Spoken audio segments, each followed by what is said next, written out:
नमस्ते। जर्मन डॉस्ट में आपका स्वागत है।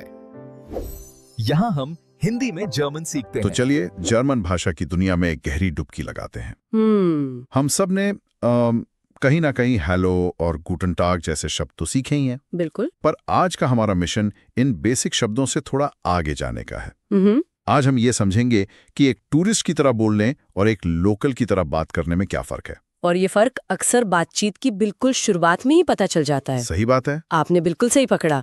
जर्मन ग्रीटिंग्स सिर्फ शब्द नहीं है, वो एक तरह से मतलब एक सोशल कोड है। Social code? हाँ, आप कौन सा शब्द चुनते हैं, इससे ये पता चलता है कि आप सामने वाले को कितनी इज्जत दे रहे हैं, रिश्ता कितना फॉर्मल या इनफॉर्मल है, और शायद ये भी कि आप किस इलाके से हैं। अच्छा। सही ग्रीटिंग चुनना एक अच्छा फर्स्ट इंप्रेशन बनाने की चाबी है।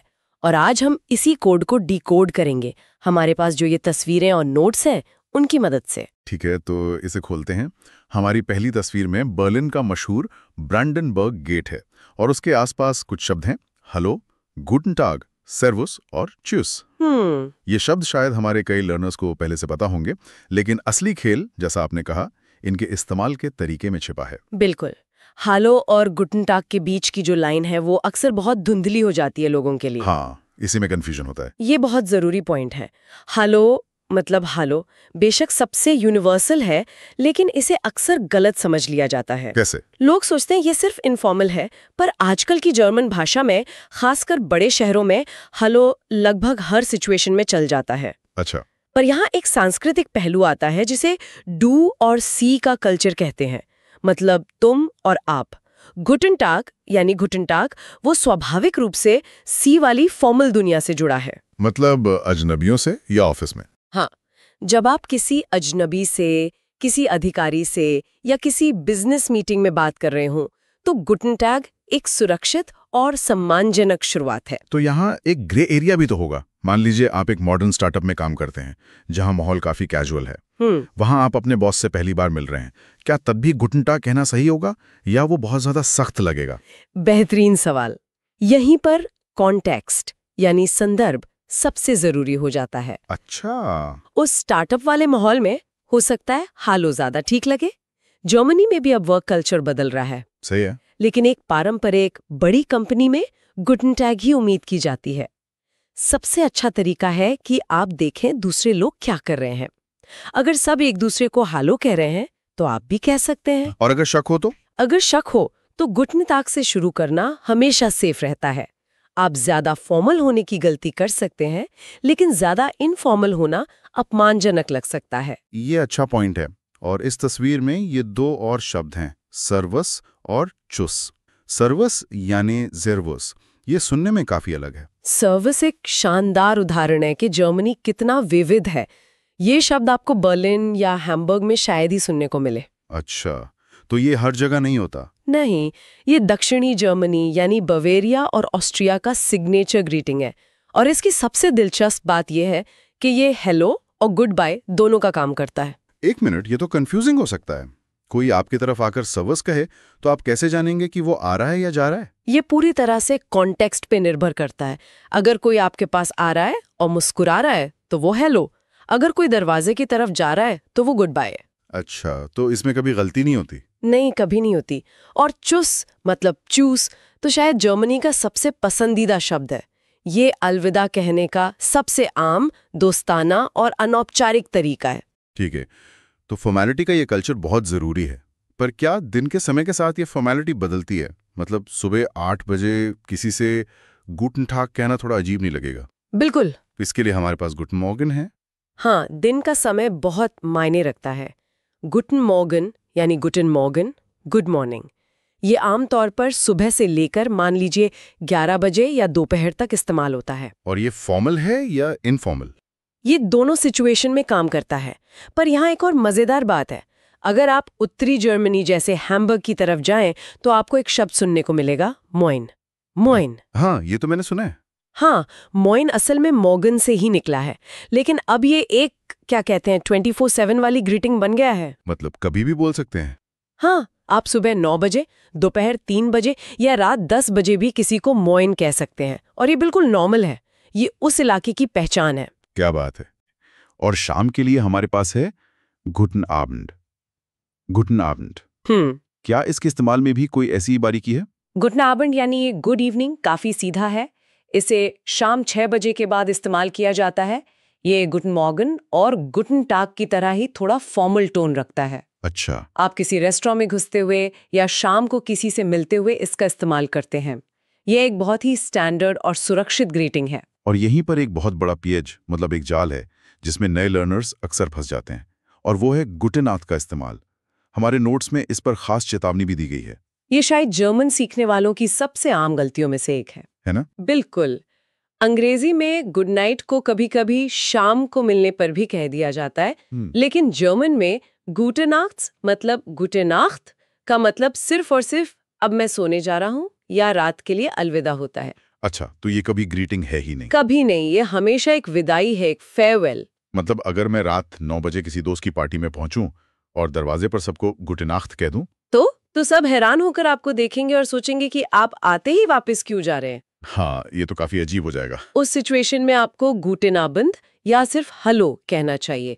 गुटे नाcht आप तब कहेंगे जब आप पार्टी छोड़कर घर जा रहे हो, या जब घर पे कोई सोने जा रहा हो। एग्जैक्टली। इस एक गलती से आप तुरंत एक नौसिखिया की तरह लग सकते हैं। ये अंतर जानना बहुत जरूरी है। चलिए अब थोड़ा और रीजनल होते हैं। हमने दक्षिण के सर्वस की बात की, लेकिन वहां एक और बहुत ही प्रमुख ग्रीटिंग है, ग्रूस गॉट। ग्रूस गॉट, इसका शाब्दिक अर्थ है ग्रीट गॉड। आज के सेक्युलर जर्मनी में ये कितना प्रासंगिक है? ये एक बेहतरीन सवाल है, क्योंकि ये भाषा और संस्कृति के रिश्ते को दिखाता है। हाँ, इसका शाब्दिक अर्थ ग्रीट गॉड है, लेकिन आज बवेरिया और ऑस्ट्रिया में ज्यादातर लोगों के लिए इसका धार्मिक महत्व नहीं रह गया है। तो फिर वो इसे क्यों इस्तेमाल करते हैं? ये अब एक पारंपरिक और सांस्कृतिक अभिवादन बन चुका है। ये वहाँ की पहचान का हिस्सा है। तो क्या युवा और नास्तिक लोग भी इसका इस्तेमाल करते हैं, या ये पुरानी पीढ़ी तक ही सीमित है? नहीं, दोनों ही करते हैं। बेशक बड़े बुजुर्ग और ग्रामीण इलाकों में ही ज्यादा सुनने को मिलता है, लेकिन युवा पीढ़ी भी इसे अपनी पहचान बनाए रखने के लिए इस्तेमाल करती है। अच्छा। म्यूनिक जैसे बड़े शहर में भी आपको दुकानों में और लोगों से ग्रूस गॉट सुनने को मिलेगा। इसे इस्तेमाल करने से आप एक टूरिस्ट से ज्यादा एक जानकार व्यक्ति लगते हैं। और हाँ, इसमें जो ये BSRH अक्षर है, हाँ, उसे एसेट कहते हैं। ये बस डबल एस मतलब सिस की आवाज है, तो ग्रूस का उच्चारण ग्रूस होता है। बढ़िया। हमने आने और ग्रीट करने के कई तरीके देख लिए। अब जाने की बात करते हैं। किसी भी बातचीत को सही तरीके से खत्म करना भी उतना ही जरूरी है। बिल्कुल। हमारे पास दो मिलते जुलते फ्रेज हैं, बिस बाल्ड और बिस स्पेटर। बिस बॉल्ड और बिस स्पेटर। इन दोनों में एक छोटा लेकिन बहुत जरूरी फर्क है। बिस बाल्ड का मतलब है सी यू सून। ठीक है। ये आप तब इस्तेमाल करते हैं जब आपको पक्का नहीं पता कि आप दोबारा कब मिलेंगे, लेकिन उम्मीद है कि मुलाकात जल्द होगी। जैसे आप किसी दोस्त से विदा ले रहे हैं और आपका अगला कोई प्लान तय नहीं है। तो ये एक तरह की अनिश्चित उम्मीद है। और बिश पेटर, इसका मतलब है सी यू लेटर, तो ये ज्यादा निश्चित है। बिल्कुल। बिश पेटर आप तब कहते हैं जब आप जानते हैं कि आप उसी दिन थोड़ी देर बाद फिर से मिलने वाले हैं। जैसे आप अपने सहकर्मी से लंच पर कहते हैं, मैं कॉफी के लिए थोड़ी देर में आता हूँ, बिश पेटर।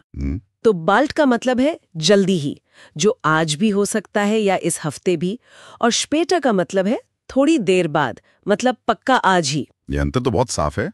और फॉर्मल सिचुएशन में क्या? चुस्त तो किसी क्लाइंट को नहीं बोल सकते हैं ना? सही कहा। उसके लिए हमारे पास क्लासिक शब्द है auf Wiedersehen। auf Wiedersehen। ये काफी लंबा लगता है। हाँ, ये काफी लंबा और फॉर्मल लगता है, और है भी। इसका शाब्दिक अर्थ बहुत खूबसूरत है। auf मतलब until, wieder मतलब again, और sehen मतलब to see। यानी जब तक हम दोबारा ना मिले। Exactly।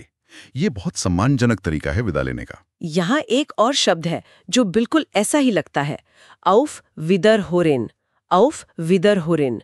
ये कहाँ इस्तेमाल होता है? ये एक ऐसी बारीकी है जो आपकी भाषा की समझ को एक अलग लेवल पर ले जाती है। अच्छा, जैसा मैंने कहा, ज़ेहन का मतलब है देखना, तो auf Wiedersehen आप तब कहते हैं जब आप किसी के सामने हो, उन्हें देख पा रहे हो। ठीक है। लेकिन जर्मन में hören मतलब hören का मतलब है सुनना, तो auf Wiederhören का मतलब हुआ जब तक हम दोबारा न सुने। ओहो, तो ये फोन के लिए है? बिल्कुल, ये फ्रेज खास तौर पर फोन पर गुड बाय कहने के लिए इस्तेमाल होता है। क्या बात है, ये तो कमाल का लॉजिक है।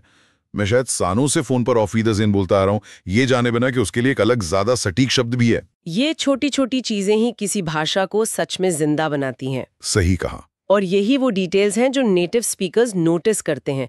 ये दिखाता है कि आपने सिर्फ रटा नहीं है, बल्कि भाषा की आत्मा को समझा है। वाह, तो अब हमारे पास एक पूरी चीट शीट है। इसमें सब कुछ बहुत अच्छे से व्यवस्थित किया गया है। Universal, by the clock, regional and cool और फेयरवेल्स। हम चलिए एक बार तेजी से इसे दोहराते हैं। है और गूटन टाग जो ज्यादा फॉर्मल और सुरक्षित विकल्प है। सही। फिर बाय द क्लॉक में है गूटन मॉर्गन सुबह के लिए, गूटन आबन शाम के लिए और गूटन आक्ट जो सिर्फ रात की विदाई के लिए। बिल्कुल। फिर रीजनल एंड कूल में है दक्षिणी जर्मनी और ऑस्ट्रिया के ग्रूस्कॉट और सर्विस जो हेलो और बाय दोनों है। हाँ, और आखिर में फेयरवेल्स। फेयरवेल्स में हमारे पास है चुस, जो दोस्तों वाला इनफॉर्मल बाय है, बिसबाल्ड जब अगली मुलाकात तय ना हो, और बिस स्पीटर जब उसी दिन दोबारा मिलना हो। और फिर हमारे दो फॉर्मल गुड बाय, आउफ वीडरजेन आमने सामने और आउफ वीडर ह्योरन फोन पर। एकदम परफेक्ट सारांश। सुपर। तो पहला कदम ले लिया गया है। जैसा कि हमारे नोट्स में लिखा है, सबसे जरूरी बात इन शब्दों को असल जिंदगी में इस्तेमाल करने से डरना नहीं है। बिल्कुल, प्रैक्टिस ही सब कुछ है। गलतियां तो होंगी, पर वहीनस के लिए एक छोटा सा होमवर्क भी है। अच्छा, अगली बार जब कोई जर्मन फिल्म देखें या गाना सुने, तो इन ग्रीटिंग्स को पहचानने की कोशिश करें। ध्यान दें कि कौन सा किरदार किस सिचुएशन में कौन सी ग्रीटिंग इस्तेमाल कर रहा है। ये एक बेहतरीन अभ्यास है। इससे इन शब्दों के पीछे के इमोशन और कॉन्टेक्स्ट को समझने में बहुत मदद मिलेगी। तो हमारी तरफ से फील एफोल्ग, जिसका मतलब है ऑल द बेस्ट। हाँ, और इसी के साथ चुस उन बिसबाल्ड।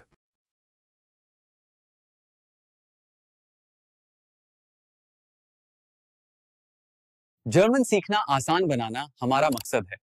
लाइक, शेयर और सब्सक्राइब करके इस सीखने वाली जर्नी का हिस्सा बनिए।